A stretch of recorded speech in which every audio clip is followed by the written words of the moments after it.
We want to go live now to our I-24 News correspondent Joe Brown, who's at Hostages Square in Tel Aviv. Many people waiting to see even a glimpse of that helicopter, Joe, as it does pass over the skies of Tel Aviv. People down there on the streets just showing their support for these three survivors. Yes, the people here at Hostages Square in Tel Aviv are coming to terms with the images that they saw on the big screen of those three male hostages in what can only be described as a bad condition. They looked gaunt, they looked half of themselves, both literally and metaphorically. Some family members of the hostages have even compared them to looking like Holocaust survivors, as they looked just as they were released from the concentration camps in the mid-1940s. And these images weren't just broadcast here at Hostages Square or here in Israel. They were broadcast all around the world, and this includes the some of the family members of Eli Sharabi, who might for the first time right now be finding out that his family was killed on October the 7th. They originally thought that they were abducted, but his wife Leanne and his two daughters Noya and Yahel were found in an embrace with their charred bodies at the site of their kibbutz Be'eri home.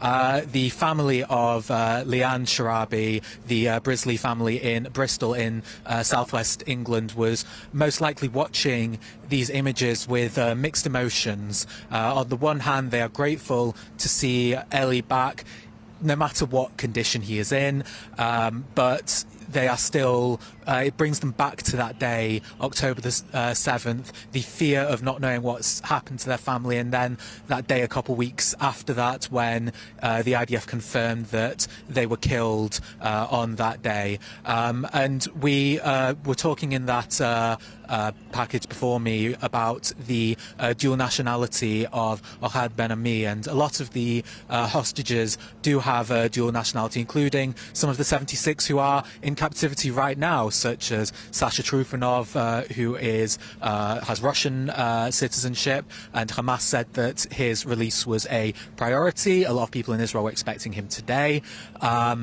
And there are several American Israeli hostages, including Sagi Dekelchen, who will be released in phase 1 of the deal, and a couple more who will be released in phase 2 of the deal, such as Idan Alexander, the IDF soldier who was abducted on October the 7th. But further afield, there are still a lot of hostages who are not Israeli. We talk a lot about the Israeli hostages, but it's also important to put a spotlight on those who are not Israeli nationals. This includes Pinta Natapong, who is the Thai hostage who is believed to be alive. There are two others who were killed, and their bodies are still in captivity. But the family of Pinta Natapong were expecting his release last week alongside the other Thai hostages who, as of today, were released from hospital. They were discharged and they are heading back to Bangkok. And on top of that, there is still the body of Joshua Molel, a Tanzanian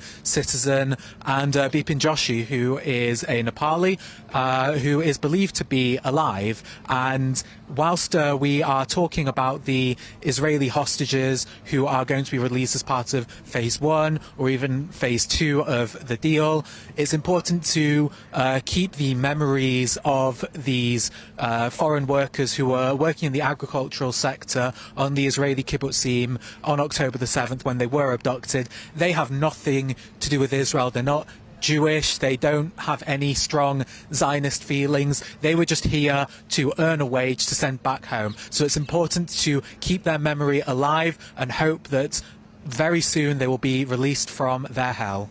Certainly it is important to remember not only the Israeli hostages, but all of the 76 hostages that are still in captivity being held in Gaza right now. Joe Brown with that live update from Hostages Square, where he's been reporting all throughout the day.